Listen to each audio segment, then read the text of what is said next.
pinahihiwatig mo ba ay tinaniman ng ebidensya, ginawa ng intriga? Kaya halimbawa mo si Laila de Lima.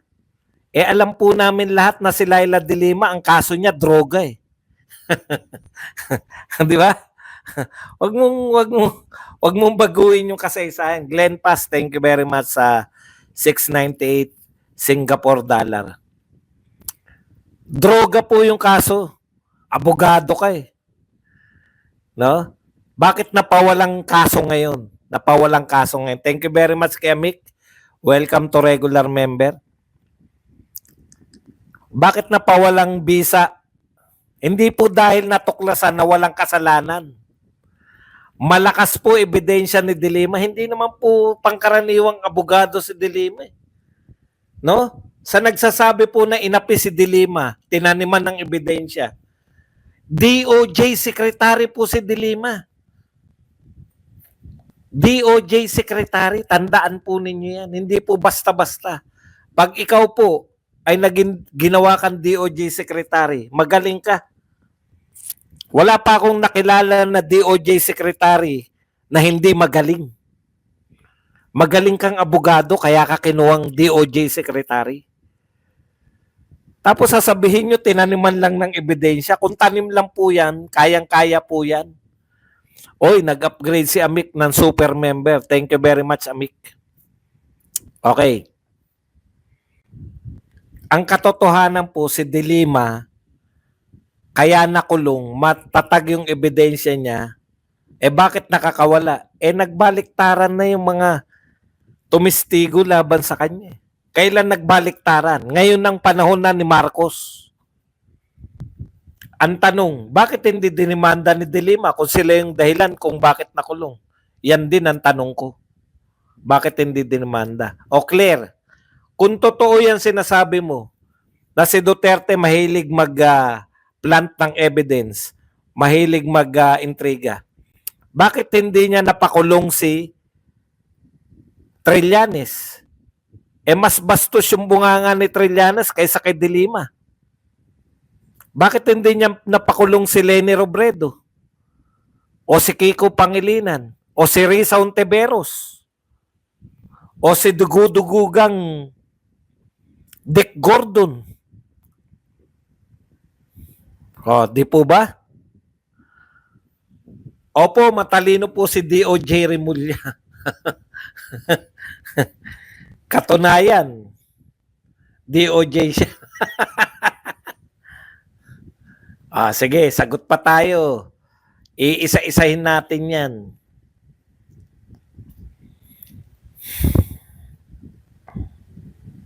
Ito naman po ang sinabi ni Chis Escudero. When their accusation that PBBM was weak leader who was not in control, I did not fly. Now they are accusing him of the exact opposite and now supposedly has dictatorial tendencies. It is not only inconsistent but also irrational and untrue. Ano po connection? Sinasabi ni Chis Escudero, dati daw inaakusahan si BBM na weak, mahina na presidente, ngayon naman daw may dictatorial tendencies. Hindi ba? Ano po ang problema ron? Automatic po ba na pag may dictatorial tendencies ka, hindi ka na weak? Strong ka na, strong? parang hindi niya ma-reconcile. Porket yung tatay ay very strong leader sa tingin mo, hindi na pwedeng maging weak pero diktador pa rin. Bibigyan kita ng halimbawa, Chis Escudero. Di ba? May diktador, inakusahan ni Trump, si Zelensky. Pero tingin ng iba, weak si Zelensky, di ba? Magaling lang mag-manipulate. Pwede yun. Bakit naman hindi po pwede yun? Ito pa. I have known the president for over a decade and have had the privilege of working closely with him for nearly a year now, and I can say that with certainty that I do not subscribe to FPRRD's statement because I simply do not see it and cannot infer nor believe it from PBBM's attitude, outlook, and work ethic. Ayos. Bawing-bawi na si Chis. Alam niyo po, bakit po kinakailangan magpahayag ni Chis?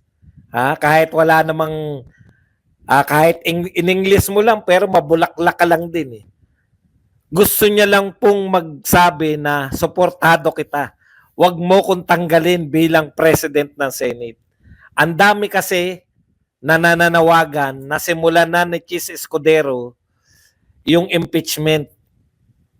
Di ba? Okay. Ang gagaling, yung pinagtatagol. Hindi namin pinagtatagol. Yan, pwede yan. Basta pwedeng tumira. Wag lang yung personal ako eh. Okay lang sa akin yan. Mamaya okay pa yan. Okay. Alam mo, Chis, alam ko kung bakit mo ginagawa yan. Delikado na yung pagiging Senate President mo dahil yung clamor, gusto na nilang simulan na yung impeachment mo kay BP Sara. Alam naman namin na bibigay ka rin eh. Na it's a matter of time. Ngayon, pag bumigay ka ngayon, ibig sabihin may pressure na sa'yo mula sa nakakataas. Kasi ganyan mga, alam mo, Chis, Senate President ka, uupo ka bilang ikaw yung mamumuno sa impeachment trial. Ikaw yung magiging leader na impeachment trial. Ngayon pinapakita mo na ikaw ay anti-Duterte. Anong fairness yung maibibigay mo sa impeachment court? Kung ngayon pala nagpapakita ka na. Ano sinabi ni Tatay Digong na dapat ka mag-react na kontrain siya? Nang harap-harapan. Di ba? Masyado kang obvious. Yun lang ang masasabi ko sa iyo. Masyado kang obvious na wala kang alam mo na yung ginagawa mo, delikado yung posisyon mo kasi ayaw mong simulan yung impeachment. Pag nag-impeachment talaga, alam nyo na kung saan yan. Okay, eto po. Eto lang yung sinabi ni Tatay Digong. Kung manalo silang lahat, safety na si Inday. Hindi na ma-impeach. Yan po ang sinabi ni Tatay Digong. Kaya makinig po tayo dyan. Okay, ito po ang mga sinabi naman nito ni Claire de la Puente. Ay, Castro pala. Inamin niya, fiscal pa lang siya, expert na siya sa pag-intriga at pagplanta ng ebidensya. Ano pa ba ang ating expect sa dating Pangulong Duterte? Yan. So, atake lang. Hindi ba ito campaign joke ulit? Yun po bang sinasabi ni Tatay Digong? Campaign joke lang daw ba? Hindi pa ba tayo nasanay doon sa jet ski promise niya? Lagi pang intriga. All we want here is evidence. Pakita niya. Okay. Nasa korte ka ba? Gusto mo ba magpakita ng ebidensya si Tatay Digong? Sampahan mo na reklamo. Di ba abogado ka? Tinanong naman siya. Ibig ba po ba sabihin? Siniseryoso nyo to? Yun kasing yung akusasyon ni Tatay Digong na ang sinasagot niya dyan yung yung sa mag-ano ng martial law, di ba? Abraham Quezon, thank you very much sa 125 pesos na pangkape. Okay. Ang ibig ko sabihin sa iyo, Claire de la Puentes. Teka lang. May commercial. Ang ibig ko sabihin,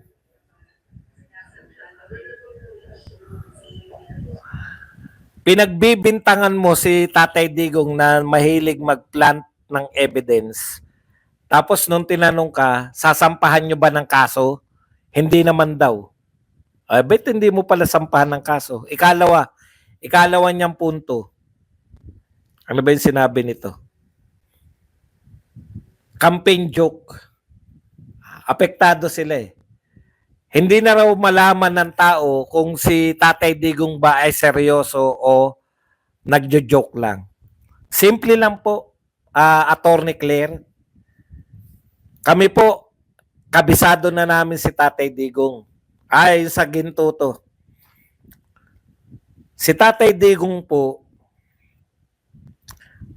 joke po yun kung tumatawa po yung tao. Very obvious naman. Paano daw malalaman kung joke pa o hindi na? Inakusahan po ni Tatay Digong na ninakaw ninyo yung pinagbentahan ng ginto. Ninakaw ng gobyerno yung pinagbentahan ng ginto. Hindi po joke yun. Kasi hindi sila tumatawa. Galit yung mga nakikinig habang pinakikinggan si Tatay Digong na ninakaw yung ginto. Kabado ba kami saan? Si Tatay Digong nga nag-aakusa eh. Bakit kami kakabahan? Tanga ka ba? Napakatanga mo ba? Si Tatay Digong yung nag-aakusa. Tapos kami pa kakabahan? Engot talaga to eh. Okay. Yung sinabi ni Tatay Digong na ninakaw yung pinagbentahan ng ginto, hindi po joke yun. Ang tanong ko lang, bakit pag yung joke na yung papagurguro yung mga senador, pina-imbestigahan nyo sa NBI, bakit hindi nyo pa-imbestigahan yung sa ginto? Oh, fair, di ba? Fair question. Bakit hindi nyo pa imbestigahan yung sa ginto, kung saan napunta yung sa ginto? Yan nga pala, yung hindi natin balita kaninang hapon. Si General Torre, dapat mag-ano siya, di ba? Titistigo siya. Oh. Pag pinatawag daw na impeachment, titistigo. Tungkol doon sa pagbabanta ni Inday Sara. Ba't na? Hindi ko alam kung bakit siya titistigo. Okay? Hindi po pwede mo sagutin si Tatay Digong na intriga-intriga lang. Kayo po ang magbigay ng okay, ito po ang mga mahusay na presidente natin. Big ticket railway projects unlikely to finish within Marcos term due to right-of-way roadblocks. O, di ba? Right-of-way roadblocks lang. Yan ay right-of-way lang po ang pumipigil para daw sa katuparan yung mga big ticket railway project. Hindi po, wala pong pondo, hindi nyo po pinondohan. Sabi ni Amy. Ito lang masasabi natin, no? Lahat ngayon nataranta yung media. Sikat na sikat sa kanila si Attorney Claire. Nakala mo tagapagligtas nila si Attorney Claire. Paalala ko lang po sa inyo, nung kalalaya lang po ni De Lima, pinagkaguluhan nyo rin. Ano sinabi ko nun? Tinignan ko yung mga sinasabi ni De Lima eh. Paulit-ulit na lang. Sa lahat ng interview, si De Lima, paulit-ulit lang yung sinasabi. Sabi ko, eto si De Lima, hindi magtatagal ang kasikatan nito. Tama nga, isang araw lang. Di ba? Isang araw lang si De Lima.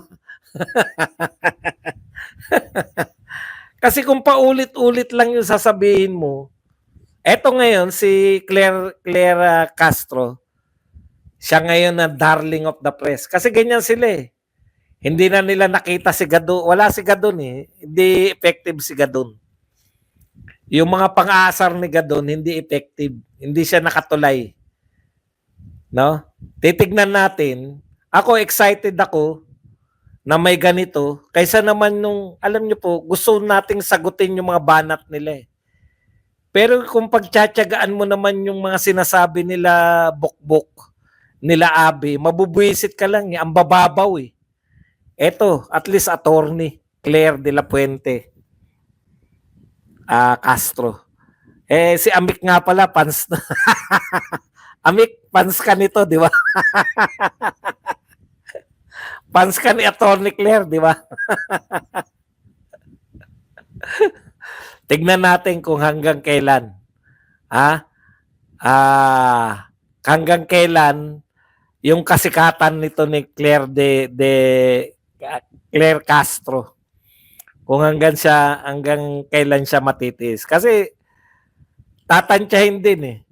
Kung mas marami po yung pinahamak niya na nga, yung akala niya kasi para siyang vlogger na actually yung una niyang palusot, yung sinasabi niya kay BBM, pinapaliwanag niya na si BBM nung una ayaw niya talaga ng anong tawag doon? Ng impeachment. Tapos pero hindi, sa madaling salita, pinapakita ni Claire Castro, pinapakita niya yung wala talaga nakikinig kay BBM. Kasi kita niyo kung paano niya pinahamak si BBM. Sinasabi niya ayaw ni BBM ng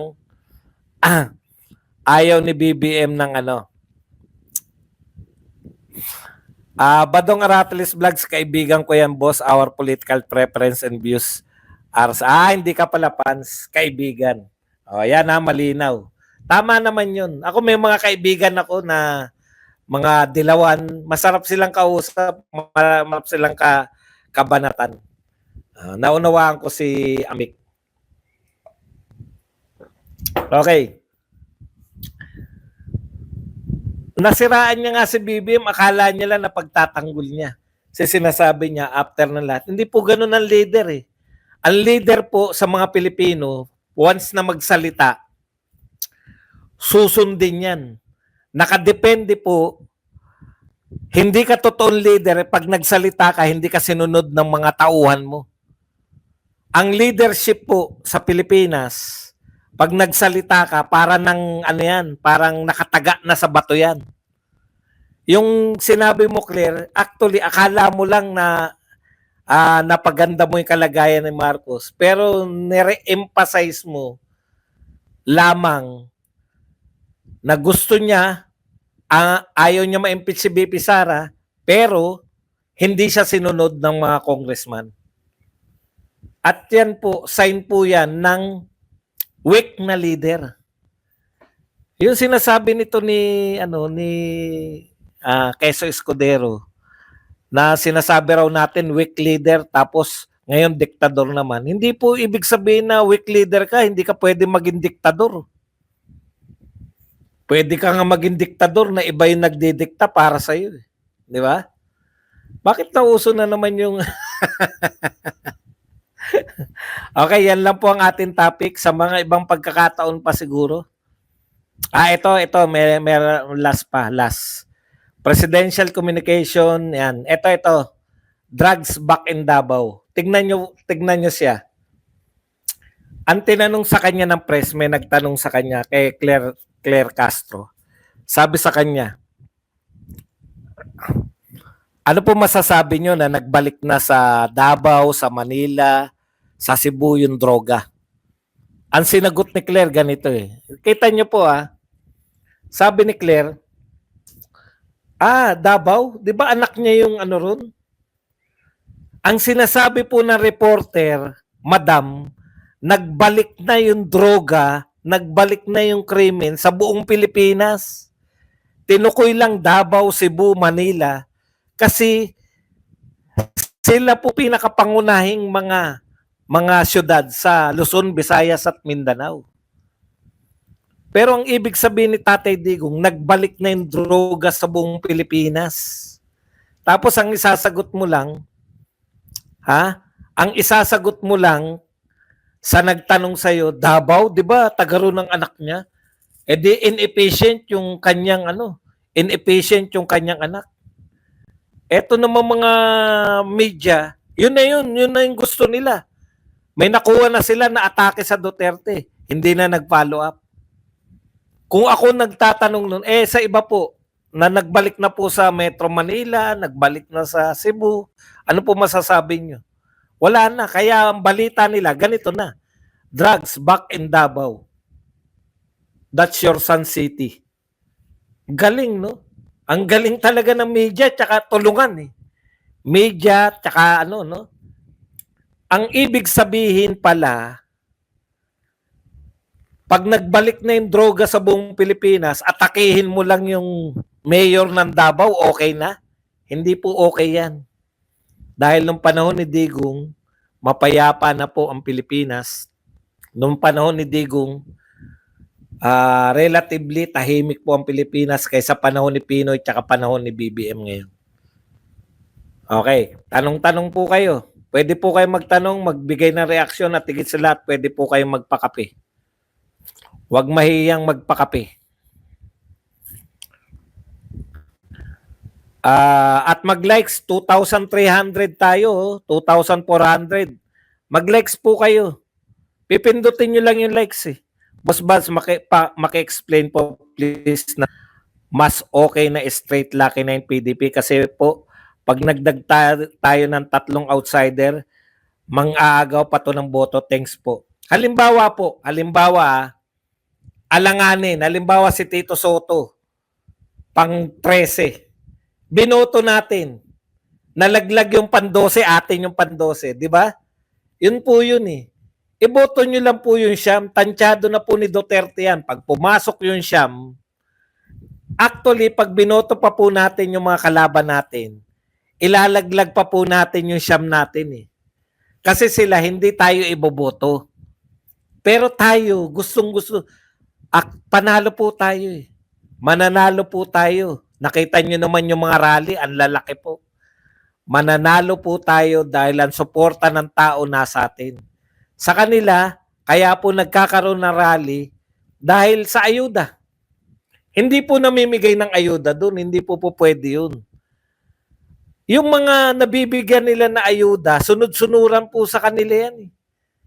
Per kapitan po yung hakot niyan eh. Pag hindi ka dumalo, ikaw, halimbawa, 4-piece ka, hindi ka dumalo sa mga patawag, ano pwedeng gawin sa'yo? Pwede kang tanggalin. Yan po yan, takot sila. Lagi pong takot yung mga nag-ayuda na yan. Baka tanggalan sila ng ayuda. Hindi po natin sinasabi na doon nagbibigayan ng ayuda. Hindi po. Tignan nyo po yung reaction ng mga tao. Tumutugtog pa lang si Freddy Aguilar ng kanta niya para kay Tatay Digong.